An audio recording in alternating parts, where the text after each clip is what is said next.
Greetings, Aquarius and Aquarius rising. This is your Western forecast for December 2024.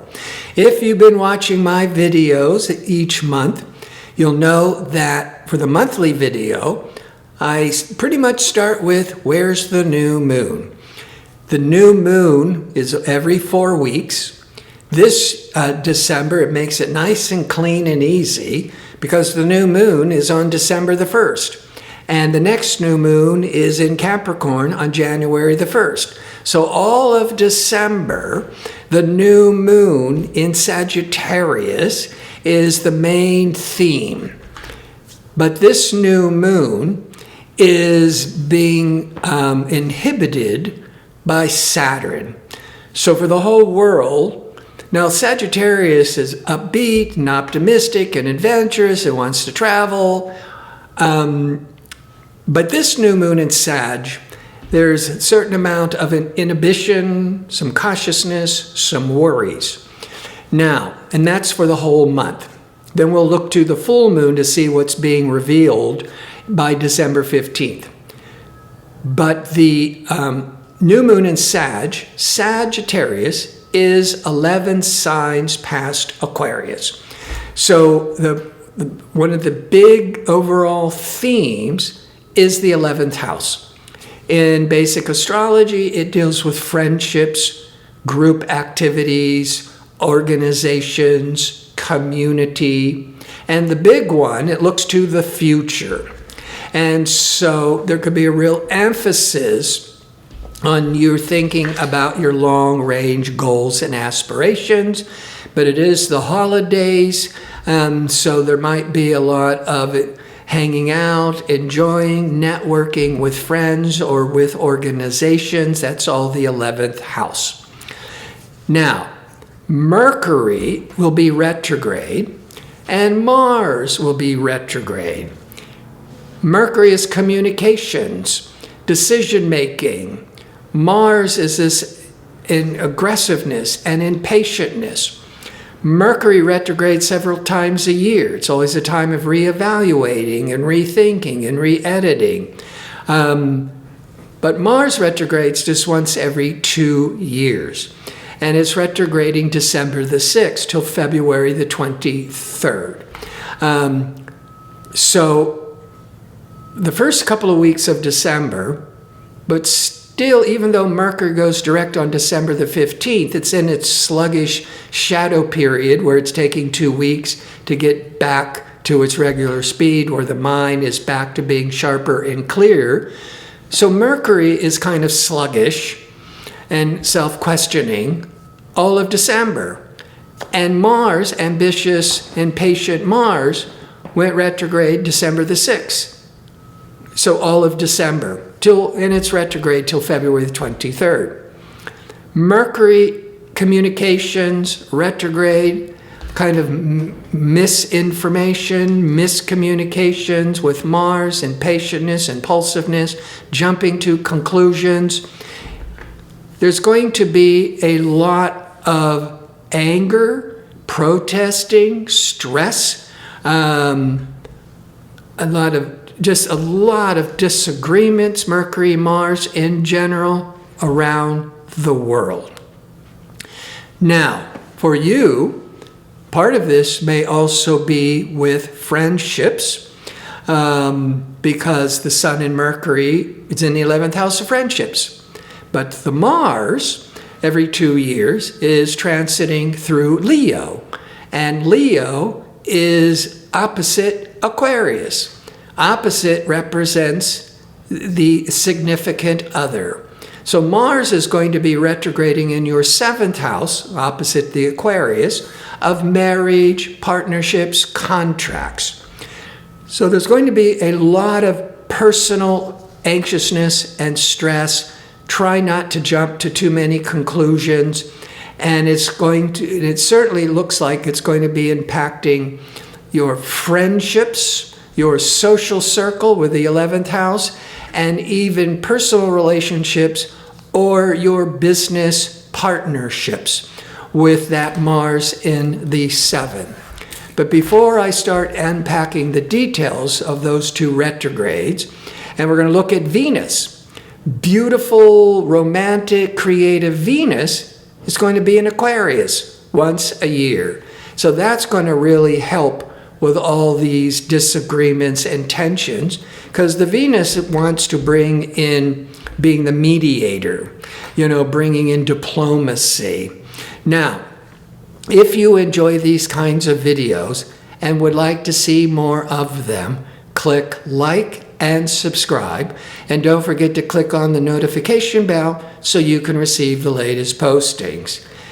Now, Mars went into your 7th house. We talked about this, I talked about this in last month's video, because Mars went into Leo, into your 7th house of marriage and partnerships and contracts, November the 3rd. And then it's going to slow down, intensify, then retrograde, giving a lot of frustrating energies with close relationships, December the 6th. Now, it's going to be retrograding, so appearing like it's going backwards through the telescope. But come to January the 6th, it retrogrades out of Leo and back into Cancer for a couple of months. And I'll talk about that in next month's video forecast. Now, I'm sure I talked about this in last month's.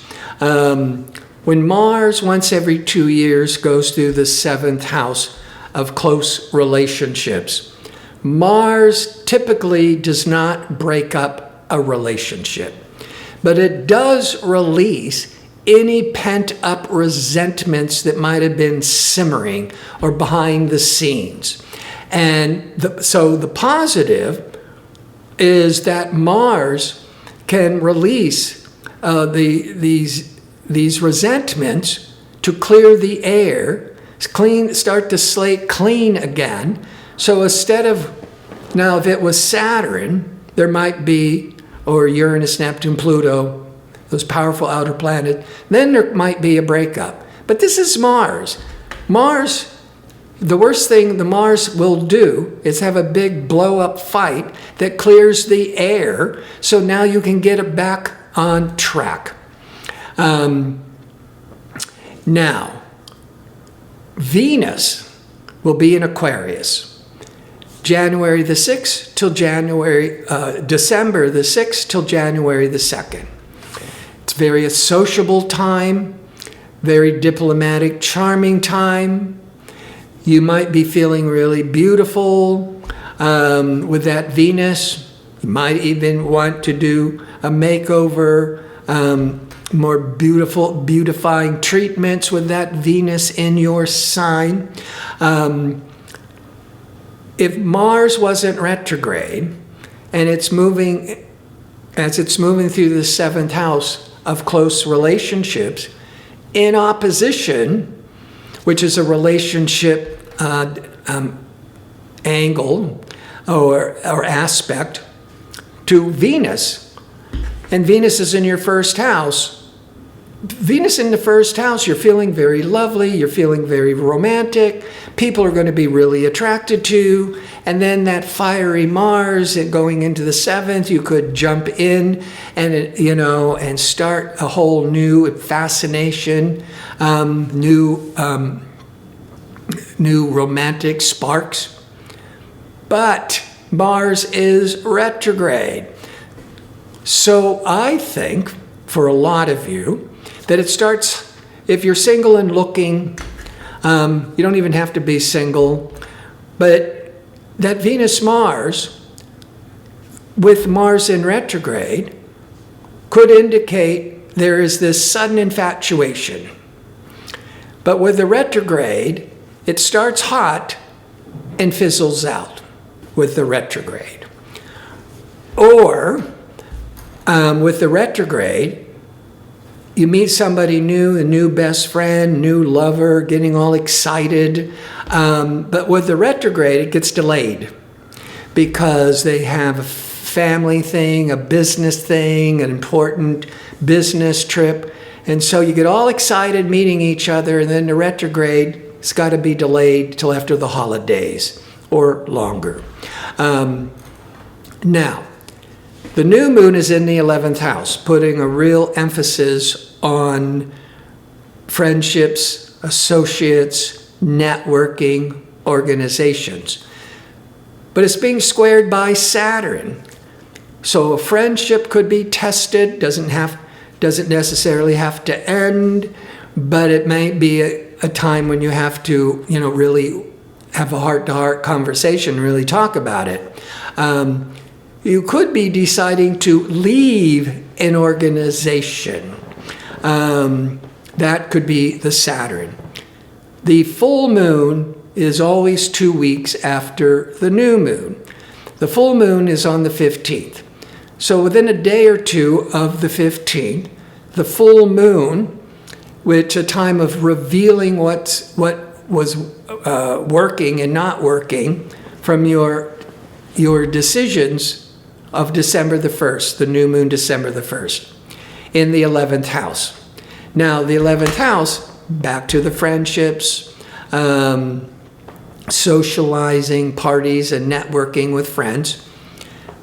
December the 15th, the full moon is in Gemini, which is an air sign, compatible and easy with Aquarius, but Gemini is 5 signs past Aquarius. So what's coming to light, what is being revealed with the full moon, 5th house, is the sector of romance.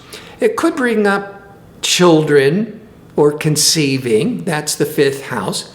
Investments, gambling, that's the 5th house. Any kind of creative projects, that's the 5th house. But because of Mars is retrograding in the 7th, I think most of you, there's certainly an emphasis on personal relationships. And the full moon being in the 5th, that could really start to bring into light any of these romantic energies of the 5th house. But the full moon is squaring Neptune, where the new moon was squared by Saturn, and that brings all the worries and delays and frustrations with 11th house matters. Now the full moon in the 5th of children, of romance, of creative projects is being squared or tested by Neptune. Neptune can bring in things that have been hidden, secretive, being revealed. Neptune can bring in some disappointments, some confusions all around the 5th house. I think for some of you, if you are suddenly becoming infatuated and getting all excited about a new relationship at the beginning, the first week or so of December, maybe it's like within a week or so, the full moon is the 5th house of romance, but squared by Neptune. And it might be that you might discover with Neptune a secret that they said they're divorced, but she's only getting a divorce. Or it's worse than that. They haven't made up their mind if they want to go back to their other relationships, and they're just, checking things out. And that could bring in all these disappointments with romance. But don't fear, Jupiter, lucky, optimistic, protective Jupiter, is in Gemini. I've been talking about this every month from the end of May 2024 to the beginning of June 2025. Jupiter goes through each sign for a year, goes through all the 12 signs every 12 years. And so now, to the beginning of June, expansive, lucky Jupiter is transiting your 5th house of children, of romance, of entertainment. So there might be an adjustment going on. And with the full moon to the Neptune, it might bring in like, wait a minute, I didn't know this information. What's going on? And the Mars in retrograde could be a nice strong attraction, but it's being put on hold. But whatever this disruptive, irritable energies anxious energies of December, especially around personal relationships, that Jupiter is going to bring in more growth and opportunities with romance, creative projects, with investments, all those fifth house matters for the first 5 months of 2025. So I want to thank you for watching. If you'd like information on how to book an astrology reading or check out my 2-question offer, visit my website at gardino.co, that's .co. Until next month, be safe and well.